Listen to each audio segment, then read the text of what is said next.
Hello everyone, welcome to my channel. আজকের ভিডিওতে আমি ইজি কুর্তি কিভাবে কাটিং আর স্টিচিং করবে প্রত্যেকটা স্টেপ বাই স্টেপ আমি তোমাদের সাথে শেয়ার করব। আর যারা বিগিনার্স, যারা নতুন শিখছো, তাদের জন্য আশা করছি খুবই হেল্পফুল হবে। ভিডিওটা শেষ পর্যন্ত দেখতে থাকো। প্রত্যেকটা স্টেপ তোমরা দেখলেই সহজেই এই ডিজাইন দিয়ে কুর্তিটা বানাতে পারবে। আর এটা আমি একটা কটনের পিস নিয়েছি, 1.5 মিটারের পিস, আর যেটা চওড়া 42 থেকে 42.5 ইঞ্চ আছে। যেহেতু আমি এটা স্লিভলেস বানাবো তাই আমি এটা 1.5 মিটারের পিস নিয়েছি। প্রথমেই কাপড়টাকে আমি 4 ভাঁজ করে নিয়েছি। দেখো আমি 4 ভাঁজ করে নিয়েছি, একদিকটা জোড়া আছে, আমি এটা এখন কেটে নিয়ে নিই। আর পুরো জোড়ের মুখটা আমি নিজের দিকে রেখেছি। আর প্রথমেই কোনো ছিট কাটার আগে ডিজাইন থাকলে সেটা অবশ্যই দেখে নেবে। ডিজাইনের মুখটা উপর দিক থেকে সেই অনুযায়ী নিচের দিকে ঝুলের মাপ নিতে হয়। আমার উপর দিকে আমি তীর চিহ্ন দিয়ে দেখিয়ে দিয়েছি, আমি ওই দিক থেকে উপরের দিক থেকে নিচের দিকে ঝুলের মাপ নেব। যেদিকটা উপরের দিক সেদিকে আমার শোল্ডারের মাপটা থাকবে। তো এখানে ঝুল আছে 40 ইঞ্চ, তার সাথে 1.5 ইঞ্চ যোগ করে আমি 41.5 ইঞ্চে আগে দাগ দিয়ে দিলাম। ফিতে না সরিয়েই ছাতি লাইন, কোমর লাইন, পাছা লাইনের দাগ দিয়ে দিতে হবে। আমি এখানে ছাতি লাইন নিয়েছি 7 ইঞ্চ, কোমর লাইন 14 আর পাছা লাইন 20 ইঞ্চ। এরপর ফিতে সরিয়ে নিয়ে স্কেল বরাবর ওই দাগ অনুযায়ী লম্বা লম্বা করে লাইন টেনে নিচ্ছি। তো এই স্টেপটা করার পর তারপর প্রত্যেকটা মাপ অনুযায়ী দাগ দিতে হবে। ওকে, তো প্রথমেই আমি দাগ দেব শোল্ডার, আমাদের কাঁধের অংশ। তো পুট যদি কারোর 14 ইঞ্চ হয়, আমি যেহেতু এখানে স্লিভলেস বানাচ্ছি তাই 1 ইঞ্চ কম নিয়ে আমি এই লাগালাম, 6 ইঞ্চে দাগ দিলাম। যেহেতু আমার 2 ইঞ্চের চওড়া স্লিভলেসের একটা কুর্তি বানাবো। তো এরপর ছাতি, কোমর আর পাছা লাইনের 4 ভাগ করে দাগ দিয়ে দিচ্ছি। আমার এখানে ছাতি আছে 36 ইঞ্চ, কোমর 30 আর পাছা 38 ইঞ্চ। তো প্রত্যেকটা দাগ দেওয়ার পর পাছা লাইন 38 ইঞ্চ, পাছার মাপ যেহেতু 38 ইঞ্চ, 38 ইঞ্চের 4 ভাগ 9.5 হয়। 9.5 থেকে 1 ইঞ্চ বেশি নিয়ে ঘেরের পাটে দাগ দিতে হবে। তো এই দাগ দেওয়ার বরাবর আমি এবার লাইন কেটে নিলাম। ছাতির কাছে আমি 2 ইঞ্চ এক্সট্রা, কোমরের কাছে 2 ইঞ্চ এক্সট্রা, আর পাছার কাছে 1.5 ইঞ্চ আর ঘেরের কাছে 1.5 ইঞ্চ। মনে রাখবে উপরের দুটো 2 ইঞ্চ আর নিচের দুটো 1.5 ইঞ্চ এক্সট্রা কাপড় নিয়ে নিলাম। এরপর সেমভাবে আবার লাইন কেটে নিয়ে এটাকে জুড়ে দিয়ে একটা বানিয়ে নিলাম। এরপর কাজ হচ্ছে আর্মহোল লাগানো, আর্মহোলের আঁকাটা। তো আমি আর্মহোলটা এঁকে নিলাম। তারপরে দাগ দিতে হবে আমাদের পুট গলা। পুট গলা মানে হচ্ছে আমি যে গলাটা করব সেই গলার আঁকার জন্য যেটুকু মাপ নিতে হয়। তো আমি এখানে 3 ইঞ্চ পুট গলা নিয়েছি আর 1/2 ইঞ্চ শোল্ডার ডাউন করেছি, পুট ডাউন করে দাগ দিয়ে দিয়েছি। আর অবশ্যই একটা শেপ দিতে হয় আর্মহোলের কাছে যাতে সুন্দর ফিটিংসটা হয়। তো আমি সেই দাগ বরাবর কাটিং করে নিয়েছি। তো পাছা লাইন আর কোমর লাইনে আমি ছোট ছোট নচ কেটে নিচ্ছি। যখন আমরা ফিটিংস করব তাহলে খুব সহজেই দুটো নচকে জুড়ে সহজেই বুঝতে পেরে যাব কোনখানটা কোমর লাইন আছে, কোনখানটা পাছা লাইন আছে। এরপর আমি একটা পার্ট বার করে নিলাম। আমি এখানে যে শেপটা দিয়েছিলাম আগেই সেটা আমি কাটবো না। আমি যে পার্টে আগে দাগ দিই সেটা পিছন পার্ট করি, আর যেটায় দাগ দেওয়ার নেই সেটা সামনের পার্ট করি। তাই যেটায় দাগ মানে যেখানটা আমি কাটিংয়ের জন্য দাগ দিইনি সেই পার্টে আমি আবার নতুন করে শেপ দেওয়ার জন্য যেটুকু কাটার সেটা কেটে নিলাম। তো ফার্স্ট আমি স্টিচিংয়ের জন্য সামনের পার্টের গলা করব। তো 3 ইঞ্চি পুট গলা নিয়েছিলাম আর আমি গলা নামাবো 6 ইঞ্চ। 6 ইঞ্চ গলা নামিয়ে আবার সেম পুট গলার যা মাপ নিয়েছিলাম 3 ইঞ্চ দাগ দিয়ে আগে চৌকো গলাটা এঁকে নেব, যেটাকে বক্স করে, বক্সের মতো করে নেব। এরপর আমি আমার মনের মতো গলা করতে পারি। তো আমি যেহেতু এখানে পান টাইপের গলা করব তাই আমি পান টাইপের গলাটা এঁকে নিলাম আর ওই পান গলা বরাবর কেটেও নিচ্ছি। এবার আমি বুকের কাছে একটা ডিজাইন করেছি যার জন্য 6 ইঞ্চ দাগ দিয়ে ওই পোর্শনটাও আমি কেটে নিচ্ছি। এখানে আমি পাইপিং লাগাবো। তো দেখো এরকমভাবে কেটে নিচ্ছে। হ্যাঁ, এবার তোমরা যদি আরও বড় করতে চাও, আরও কম করতে চাও, সেটা তোমাদের নিজেদের উপর নির্ভর করছে। আমি 6 ইঞ্চি এখানে করলাম। এবার এই ধার যে বরাবর আমি পাইপিং লাগাবো তার জন্য 1 ইঞ্চি চওড়া, 1 ইঞ্চের একটু বেশি, ওই 1 ইঞ্চ 2 সুতের মতো চওড়া ওড়েপ পট্টি কেটে নিচ্ছি। তোমরা রেডিমেড যদি কোনো পাইপিং থাকে সেটাও লাগাতে পারো, দড়ি দিয়েও যদি পাইপিং করতে চাও করতে পারো। আমি শুধু কাপড় দিয়ে এখানে পাইপিং করছি। তো পাইপিংয়ের যে কাপড়টা কেটেছিলাম ওড়েপ পট্টি, সেটা একটু ছোটো ছিল বলে 2 টুকরো কেটে আমি সেটাকে আগে জুড়ে নিলাম। এরপর ধার বরাবর আমি পুরো পট্টিটাকে সেলাই করে নেব।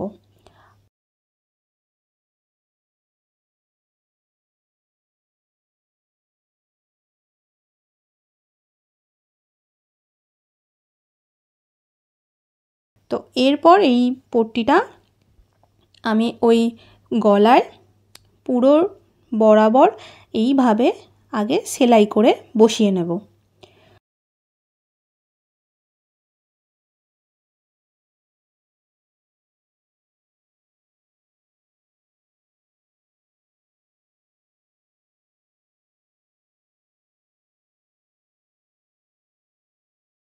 তো দেখো আমি প্রথমেই 1/2 ইঞ্চের একটু কম করে সেলাই করছি। তবে হ্যাঁ, এই পাইপিংটা যখন কোনগুলো বানাতে হয় তখন হালকা করে কেটে দিতে হয়।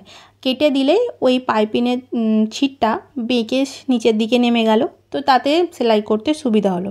সেমভাবে আমি প্রত্যেকটা কোণও ওইভাবে কেটে কেটেই পাইপিংটা আগে বসিয়ে নিচ্ছি। তো আমার পাইপিংয়ের ছিটটা বসানো কমপ্লিট হয়ে গেছে। এইবার কাজ হলো পাইপিংয়ের যে কোণগুলো আছে ওই কোণগুলো মানে যাতে খুব ভালোভাবে করা যায় তার জন্য ওই পাইপিংয়ের যে ছিটটা আছে তাতে হালকা করে কাট লাগিয়ে দিতে হবে। তাহলে পিছন দিকে যখন কোণগুলো করব তাহলে ওই যেটুকু কাপড়ের কাট আছে সেটা সরে মানে ফাঁকা হয়ে গিয়ে ভালোভাবে সেই শেপটা আনা যায়। আর এই ধার বরাবরও আমি হালকা করে একটু একটু কেটে দিচ্ছি যাতে পাইপিংটা আরও সুন্দরভাবে করা যায়। তো কী হয়, এরপরে আমি এই পাইপিংয়ের কাপড়টা পুরো ধার বরাবর একটু নখ দিয়ে চেপে দিচ্ছি যাতে পাইপিং করার সময় আমার এই পাইপিংটা একদম শেপ বরাবর হয়, একটু ফুলে একটু মানে না হয়, বিচ্ছিরি না লাগে। তো দেখো আমি সেটা প্রত্যেকটা স্টেপ আমি তোমাদেরকে পরপর বোঝাচ্ছি যাতে তোমাদের কোনো অসুবিধা না হয়। প্রত্যেকটা স্টেপ তোমরা যদি ফলো করো আশা করছি তোমরা সহজেই এই বিনা দড়ি দিয়ে পাইপিং বানাতেও পারবে, প্লাস এই ডিজাইনটাও খুব সহজে করতে পারবে। তো দেখো এবার আমি পাইপিংটা করে নিচ্ছি, হালকা করে একটু একটু করে সরু সরু করে কাপড়টা চেপে রেখে রেখে পাইপিংটা বানিয়ে নিচ্ছি। তো দেখো পাইপিংটা কিন্তু আমি একদম বানিয়ে ফেলেছি। আর যতটা পারবে সবটাই যেন সমানভাবে হয়, তাহলে দেখতে খুবই সুন্দর লাগবে। তো পাইপিং দেওয়া হয়ে গেছে। এরপর এই বুকের কাছে যে ডিজাইনটা করার জন্য আমি দেখো এরকম অনেকগুলো টুকরো টুকরো কাপড় কেটে নিয়েছি, যেটা 2 ইঞ্চ চওড়া 2 ইঞ্চ লম্বা, মানে একটা বর্গাকার কাপড় কেটে নিয়েছি। তো তারপরে আমি এরকম স্পঞ্জ নিয়েছি, স্পঞ্জগুলোকে গোল গোল করে ভিতরে দিয়ে এরকম বল বানিয়ে নিচ্ছি কাপড়ের, আর হ্যাঁ এটাকে সেলাই করে নিচ্ছি। তো এইভাবে আমি অনেকগুলো বল বানিয়ে নিয়েছি। এবার তোমরা যেমন কাটবে সেই অনুযায়ী বুঝে বল তোমাদের বানাতে হবে। আমি এখানে যে 6 ইঞ্চের লম্বাটা কেটেছিলাম সেই অনুযায়ী আমি 12 থেকে 14 পিস মতো বল বানিয়েছিলাম, তাতেই আমার হয়ে গেছে। তো এরকমভাবে প্রত্যেকটা বলই কিন্তু বানিয়ে নিতে হবে। আর তোমরা পারলে এরকম স্পঞ্জ দিয়েই বলটা বানাবে, তাহলে বলটা খুব সুন্দর দেখতে হয়। ভিতরে কুচো কাপড় দিলে বলটা সমান সমান হয় না, যেন এবড়ো খেবড়ো লাগে। তো আর কাচলেও কিন্তু কাচার পর বলটা অনেকটা সময় মানে অনেক সময় বলগুলো সেই কুকড়ে কুকড়ে মতো যায়। আর এই স্পঞ্জ দিয়ে করলে যেমন তুমি বল করবে তেমনই সব সময় থাকবে। তো এরপর আমি দড়ি বানিয়ে নিচ্ছি, কাপড়ের দড়ি, যেটা আমরা পিঠে লাগাই সেই পদ্ধতিতেই আমি বানাচ্ছি। তো এরকম একটা মোটা সুতোকে আমি গাঁট বেঁধে নিয়েছি, আর ভিতরে এই গাঁটটা বাইরে রেখে ভিতরে দড়িটা রেখে দেখো একটা টাঁকা মেরে নিলাম। এরপর সরু করে সেলাই করে নিচ্ছি। যেহেতু আমি অন্য সুতো মানে অন্য কালার সুতো দিয়ে করছি, সেটা তোমরা ভালো করেই বুঝতে পারছো কতটা সরু করে আমি সেলাই করছি। হ্যাঁ, ভিতরের সুতোটা যেন সেলাই না হয়ে যায়, ধার বরাবর রেখে রেখে আস্তে আস্তে সেলাই করতে হবে। তো এরপর আমি এটাকে পুরো জড়ো করে নিচ্ছি। করে নিয়ে আমি এই কাপড়টাকে উল্টে নেব, আর এটাকে উল্টে নিলেই একটা দড়ি হয়ে যাবে। খুব সহজেই দড়ি হয়ে যায় এইটা। কোনো স্ক্রুড্রাইভার বা কোনো সেফটি পিন অনেকেই ব্যবহার করে, এটা করতে হয় না। এইভাবে সুতো দিয়ে করলে কিন্তু খুবই সরু পাইপিন বলছি, সরু দড়ি বানানো যায়। দেখো আমার দড়িটা কমপ্লিট হয়ে গেছে, আর কতটা সরু হয়েছে। যত সরু দড়ি করবে তত দেখতেও সুন্দর লাগবে। তো এরপর আমি 2 ইঞ্চি চওড়া চওড়া করে এই দড়িটাকে কেটে নিচ্ছি। তো আমার দড়িগুলো কাটা হয়ে গেছে। এরপর ডিজাইনটা আমি করব। এরকম একটা বল নেব, তার পাশে ওই দড়ির যে টুকরোটা সেটাকে এরকম রাউন্ড করে আটকে নেব, নিয়ে এরকম ধরে থাকবো আর এরকম চেপে বসিয়ে সেলাই করব। খুব সহজ স্টেপ। হ্যাঁ, একটু দেখে করতে হবে যাতে দড়িটা বা বলটা খুলে না যায় বা ছেড়ে না যায়। চেপে চেপে ধরে সেলাই করতে হবে। প্রত্যেকটা বলের পাশেই কিন্তু এরকম একটা করে দড়ি টুকরো লাগাবো, আর পরপর সেলাই করতে থাকবো। তো আমি পুরো সেলাইটা করে নিচ্ছি। পুরো সেলাইটা করার পর কেমন লাগছে তোমরা দেখো। দেখো আমার করা হয়ে গেছে, আর এর ভিতর দিয়ে দিলে কত সুন্দর দেখতে লাগছে। আর দেখতে তো সুন্দর লাগছে, পরলেও কিন্তু খুব সুন্দর লাগবে। যেহেতু এটা ফাঁকা, তাই জন্য আমি 2 ইঞ্চি চওড়া একটা লম্বা কাপড় কেটে নিয়েছি। তার উপরে এই বসিয়ে এবার ধার বরাবর একটা সেলাই দিয়ে দিলেই আপাতত সামনের পার্ট করা কমপ্লিট। দেখো আমি সেলাই দিয়ে দিচ্ছি। তোমাদের প্রত্যেকটা স্টেপ আমি দেখাচ্ছি যাতে তোমরা বুঝতে পারো এই কুর্তিটা বানাতে আমি কুর্তিটা কিভাবে বানাবে। কোনো রকম প্রবলেম তোমাদের হবে না যে এটা কি করে বসাবো, এটা কি করে বসাবো না। প্রত্যেকটা স্টেপ আমি তোমাদেরকে দেখাচ্ছি, আর এইভাবে করলেই কিন্তু কুর্তিটা খুব সহজেই তোমরা যে কোনো কুর্তি বানাতে পারবে। এমনি নর্মাল গলাও তোমরা খুব সহজেই বানাতে পারবে। দেখো সামনের পার্ট করা কিন্তু কমপ্লিট। এরপর আমরা করব পিছন পার্টের গলাটা বানাবো। তো আমি এরকম একটা পেপার পেস্টিং নিয়ে নিয়েছি। এরপর পুট গলা যেহেতু 3 ইঞ্চ নিয়েছিলাম, সেরকম 3 ইঞ্চে দাগ দিয়ে দিচ্ছি। আর এখানের আমি গলাটা নামাচ্ছি 7 ইঞ্চ। যেহেতু পিছনের গলা, তোমরা পিছনের গলা নিজস্ব ইচ্ছা অনুযায়ী ডিপ ছোট বড় যা ইচ্ছা করতে পারো। আমি এখানে 7 ইঞ্চ করছি।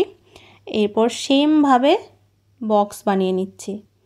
ওখানে আমি পান গলা করেছিলাম সামনের গলায়, পিছনের গলায় আমি নর্মাল রাউন্ড গলা বানাচ্ছি।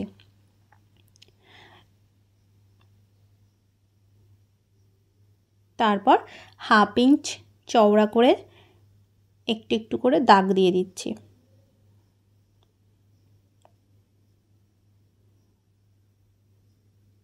তো দাগ বরাবর আমি এবার জুড়ে দাগটা এই দাগগুলোকে জুড়ে একদম দাগ দিয়ে দিচ্ছি। তো এবার আমি ফার্স্ট ধারের অংশটা কেটে নেব।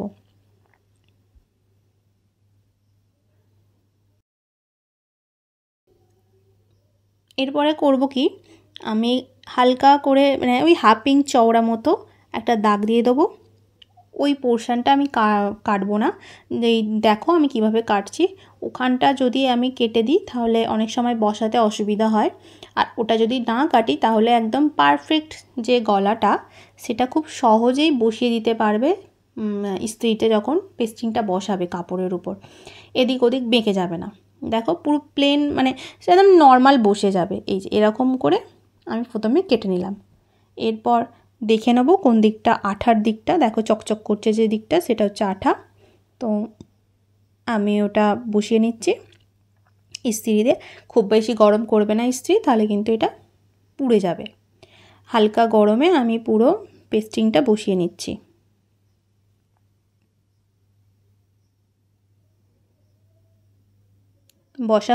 বসানো হয়ে গেছে। তোমরা চাইলে ইস্ত্রি দিয়েই কাপড়টা মুড়ে নিতে পারতে, কিন্তু আমি এখানে মুড়বো না। আমি 1/2 ইঞ্চি চওড়া রেখে পুরো কাপড়টাকে কেটে নিচ্ছি। এটা আমি সেলাই করে নেব। এবার এটাকে এরকম করে বসিয়ে আস্তে আস্তে পুরো ধার বরাবর সেলাই করে নেব।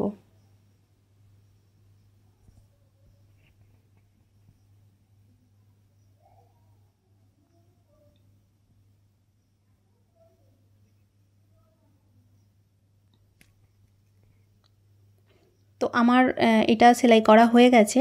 এরপর কি করব, এটাকে পুরো দুভাঁজ করে নেব। দুভাঁজ করে ভালো করে চেপে রাখবো, চেপে দিয়ে ভাঁজ করে নেব। তারপর ওই ভাঁজ বরাবর আমি একটা দাগ দিয়ে দিচ্ছি। আর হ্যাঁ, ওই ভাঁজটা করে ওই উপরের দিকে একটা ছোট্ট করে নচ কেটে নিচ্ছি, যাতে আমি ছিটের উপর বসিয়ে খুব সহজেই সেলাইটা করতে পারি। তো এটার কাজ কমপ্লিট। এরপর আমাকে করতে হবে কি, পিছনের পার্টটা মাঝ বরাবর ভালো করে নখ দিয়ে চেপে নিয়ে ওই মাঝ বরাবর একটা দাগ দিয়ে দিচ্ছি। এই দাগ বরাবর, তাহলে এই যেটা বসাচ্ছি, তাহলে এটা খুব সহজেই আমি বুঝতে পারবো মাঝ বরাবর বসালাম কিনা। তো এই দাগ বরাবর আর নচ বরাবর বসিয়ে নিয়ে আমি ধার দিয়ে এবার সেলাই করে নেব।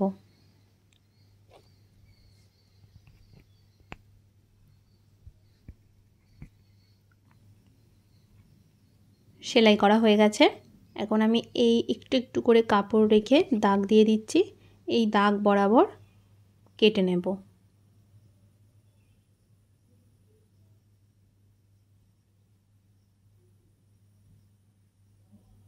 এই পদ্ধতিতে তোমরা যদি গলা করো, প্রথমেই যদি গলা কেটে না নিয়ে পেস্টিংয়ে গলা ড্র করে কাটো, তারপর এই গলাটা বসিয়ে গলা বানাও, তাহলে কিন্তু এই গলার শেপ কিন্তু অনেক সুন্দর হয়।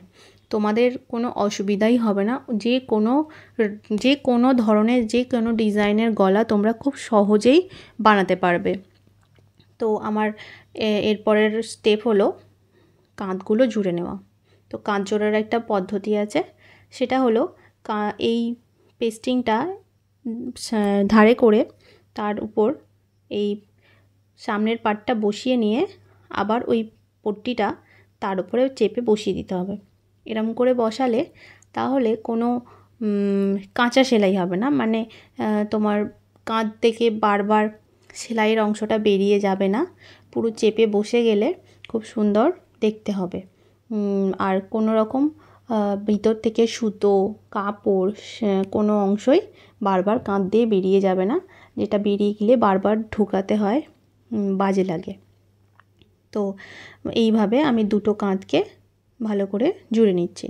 তোমরা সেটা দেখতেই পাচ্ছ যে কীভাবে এইরকমভাবে চেপে দিয়ে সেলাই করছি।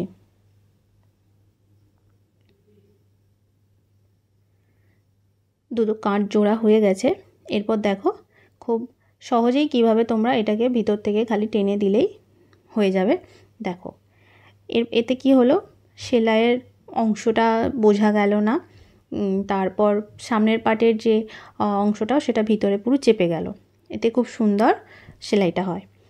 এরপর আমি পট্টি বরাবর সেলাই করে নেব।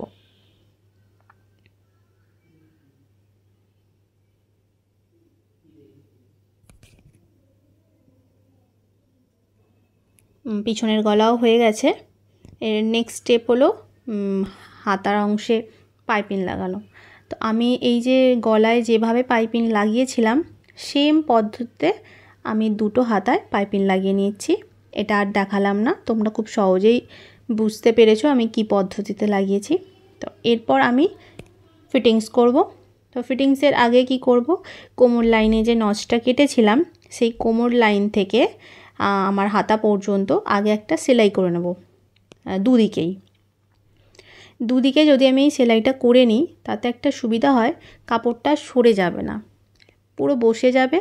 এতে কি হবে, আমার ফিটিংস করতে খুব সুবিধা হবে।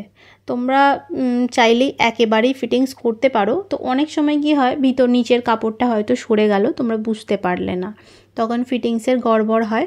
যারা নতুন তাদের তো অবশ্যই এই সেলাইটা করে নেওয়া উচিত, কিন্তু কোমর লাইন থেকেই সেলাইটা করতে হয়।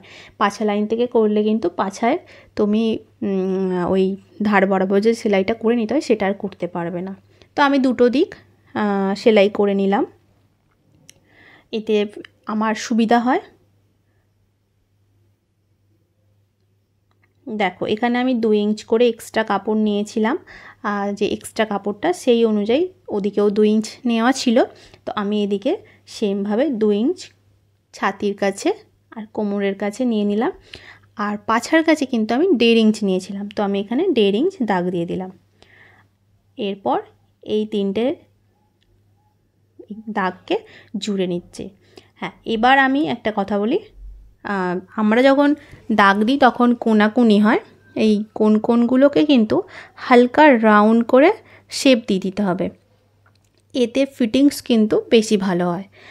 হালকা করে রাউন্ড করে নিলাম দুদিকে, আর তারপরে আমি একবার করে মেপে নিই, সব ঠিক থাকলে তারপর সেমভাবে ফিটিংস করে নিই। তো এইভাবে তোমরা যদি করো, প্রত্যেকটা ফিটিংসই কিন্তু ঠিকঠাকই হবে, বারবার মাপ নিয়ে দেখতে হয় না। তো আমি এবার ওই দাগ বরাবর সেমভাবে একদম দুদিকেই সেলাই করে নিলাম। এরপর আমাকে ধার বরাবর সেলাই করতে হবে নিচের অংশে, যেটা আমাদের পাছা পর্যন্ত ফাঁকা থাকে, যেহেতু এটা ধারে কাটার ধারে কাটা থাকে এই কুর্তিগুলোর। তো এর একটা পদ্ধতি আছে, তোমরা প্রথমে চাইলে আগে এই ধারগুলো সেলাই করে নিও, ফিটিংস করতে পারো, কিন্তু আমি ওটা করি না। আমি বলবো ওটা না করাই ভালো, কেন কি এইভাবে লাস্টে ধারটা মুড়লে দেখতে সুন্দর হয়, ফিনিশিং অনেক ভালো হয়। তো ধার বরাবর আমি 2 ভাঁজ করে মুড়ে সেলাই করে নিচ্ছি। এবার পাছার কাছে এসে কি করতে হয়, দুটো কাপড়কে দুদিকে করে নিতে হয়।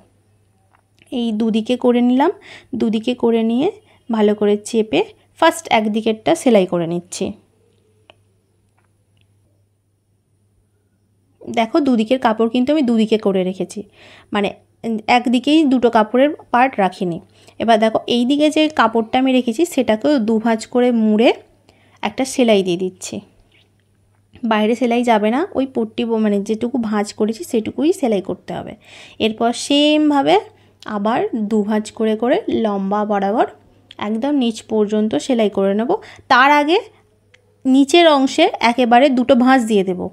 অনেকেই করতে পারো প্রথমে ধার সেলাই করে নিতে পারো দুদিকের, তারপর নিচের অংশটা আবার 2 ভাঁজ করে সেলাই করতে পারো।